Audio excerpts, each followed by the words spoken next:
Eba wakwaba eba GC news, hot news all time, latest and hot news. Aramede Bramo. Owusu nano our press conference. Meet the press. We didn't want a phone to say light echo off. Mona was said do so no feed by. And don't ask to be a reactor what to be the money. Owusu now what they and said the donor later. Now said on the day and suddenly now about necessary. So we now subscribe to the channel now necessary over subscribe. We are by say over click the subscribe button. Now barely notification. We are a video for Phobia upload also once can be. After we are now like the video, give us a thumbs up, Nothing. Was share my offer for so now we need be now one share now on the airport. After you call a ceremony. A year now on a year as Owusu Minister for Communication. Why you meet the press? You know how I walk on us and I can hear you go off a finances. Mammy, and you make all on whom a summer walker. Now, the two on side. And a year a branch be also a training or reacted to semi awards to be money a year as Owusu awards a workaya a year 2015 Sabena John Dramani Mahama a year president and a year do so and semi so and then I say what kind of story about today that was 2015. I say I guess Mahama anytime the light goes off. The new Patriotic Party MP for Ablekuma West Ursula Owusu Akufo has revealed that she curses President John Dramani Mahama anytime her light goes off, touching on the frequent blackout that have hit the nation. The women's advocate said, anytime the light goes off, I curse my good friend President John Mahama. You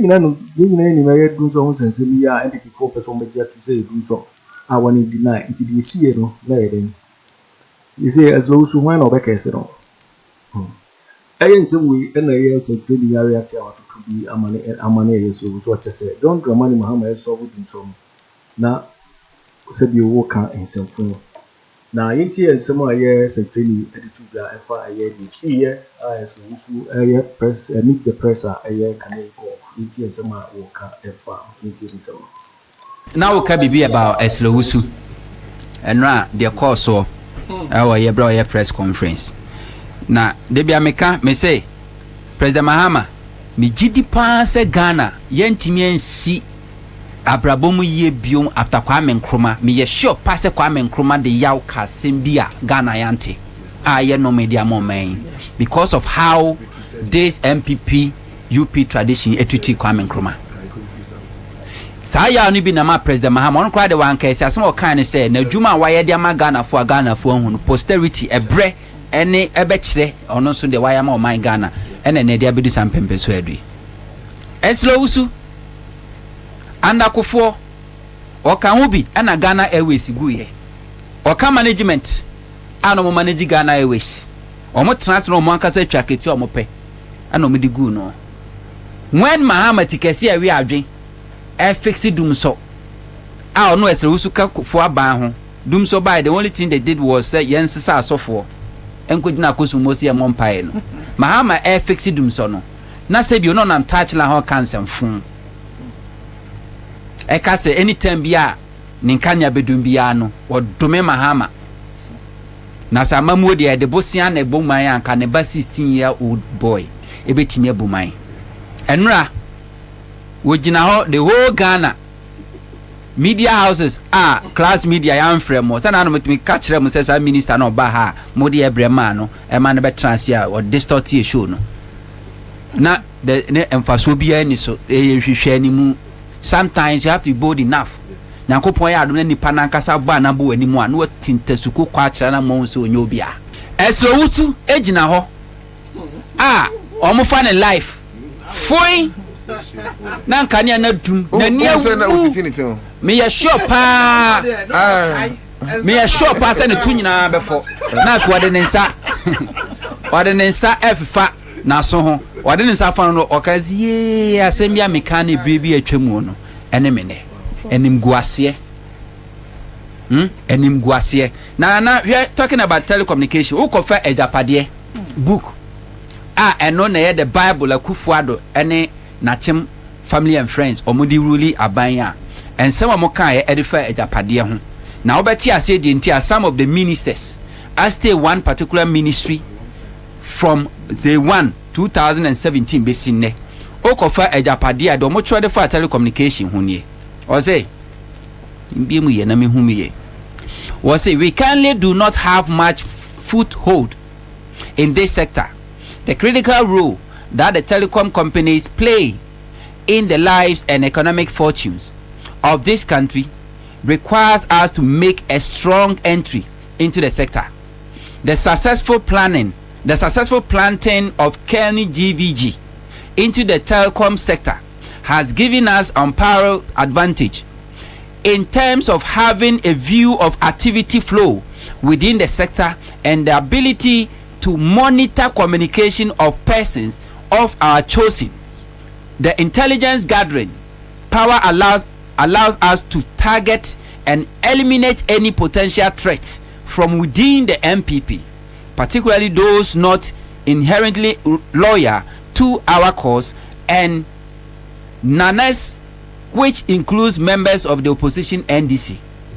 Opaso say, our sister Tiaye, our sister in charge of the ministry responsible for this sector, is doing remarkably well, especially her confrontation with MTN Ghana, resulting in administrative measures aimed at curtailing the business of MTN. From 2021, legislation will need to be introduced to break up the business of MTN using national security and antitrust reasons as justification. Our loyal allies would then be enabled to occupy the spaces to be coded by MTN, to be ceded by MTN. Such entry will yield significant strategic advantages over our competitors. Enti some can Kennedy GVG. So Kennedy GVG no, omo de be share ho, ti e de monitor your course. Enti omo hwe MPP ni mo ankasa, omo ne Akufo-Addo nya adwen, ye monitor omo course.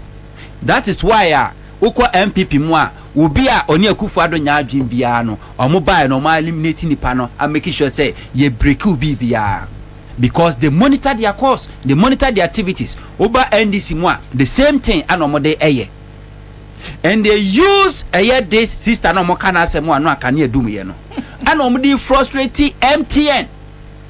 And to be ya sa network ya na no maka omo ho abomi. Etetigo. O MPP 42 omo so ya Akufo-Addo na kofa etetigo no de buy ye no de buy ye. And am ton ye. This company Akufo-Addo ankasa buy ye no. Ono ankasa under his leadership and the governance entimi an survive. Enti wo so omo meje. Still omo hu eso.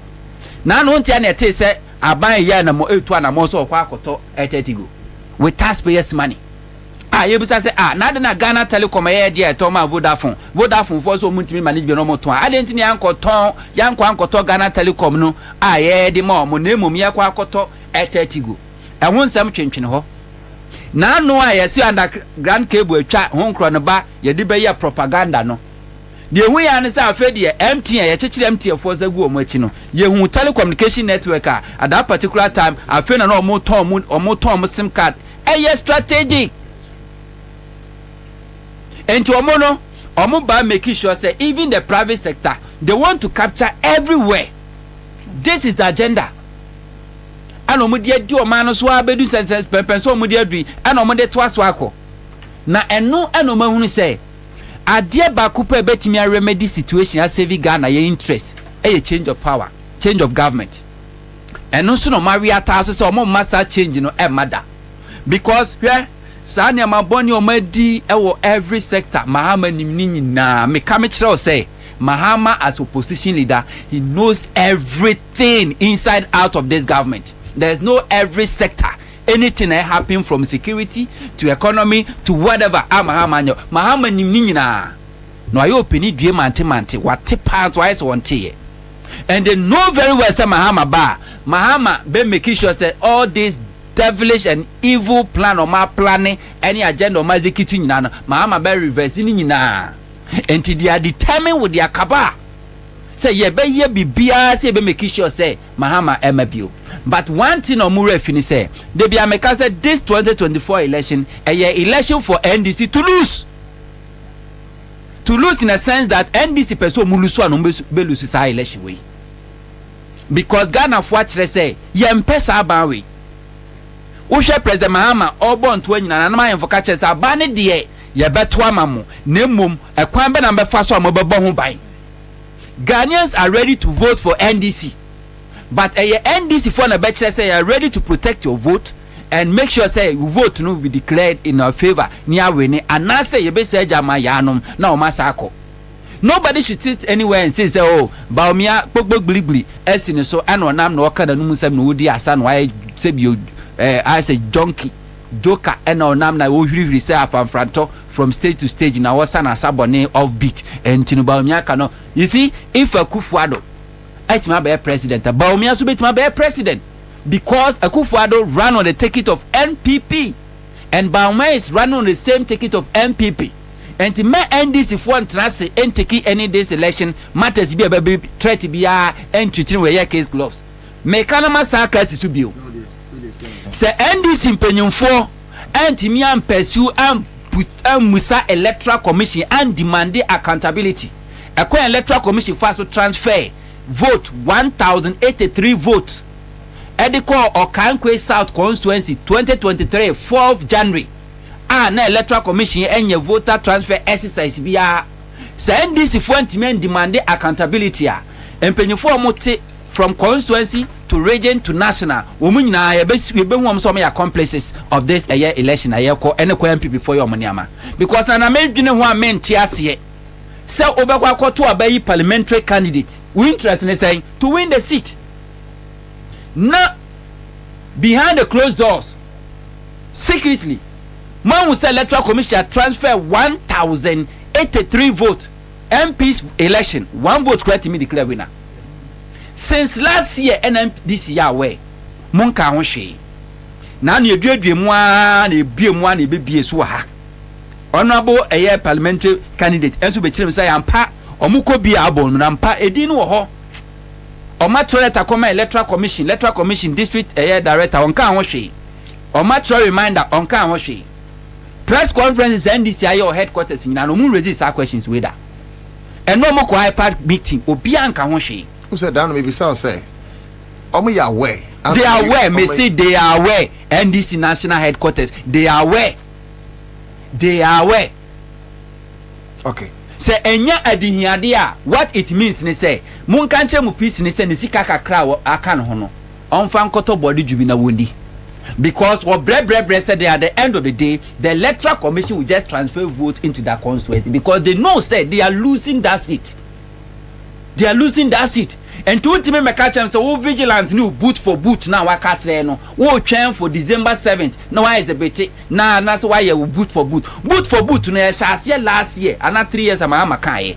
And to let us see, especially when you know said that this Electoral Commission will to Namobia to make sure that this election, Makacho say NDC against Electoral Commission, offer the government, police, military, Electoral Commission, civil society groups, all of them, one side against NDC, and judicial so kaho or against NDC one, and to see what threat to be a Nana. I was here 2-1 more near Kanamubisa questions.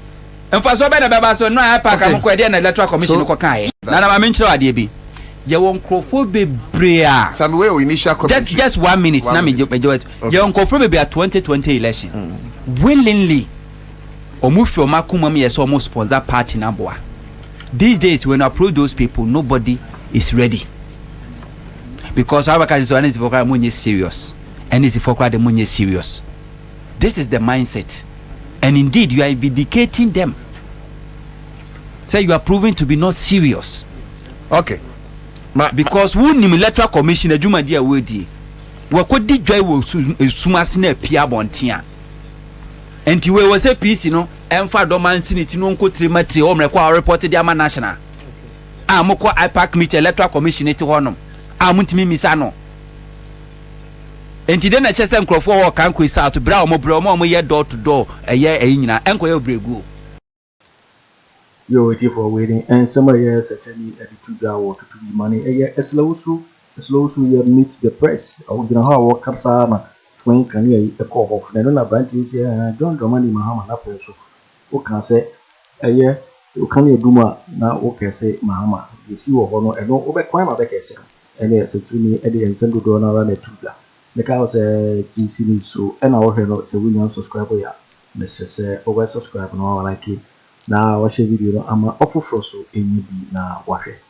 Also, with me actually, what you fire and some way now, I will comment box in in my next video. Like and share the video. You can also drop your comment. Please don't forget to subscribe. Click on the bell to turn on the notification.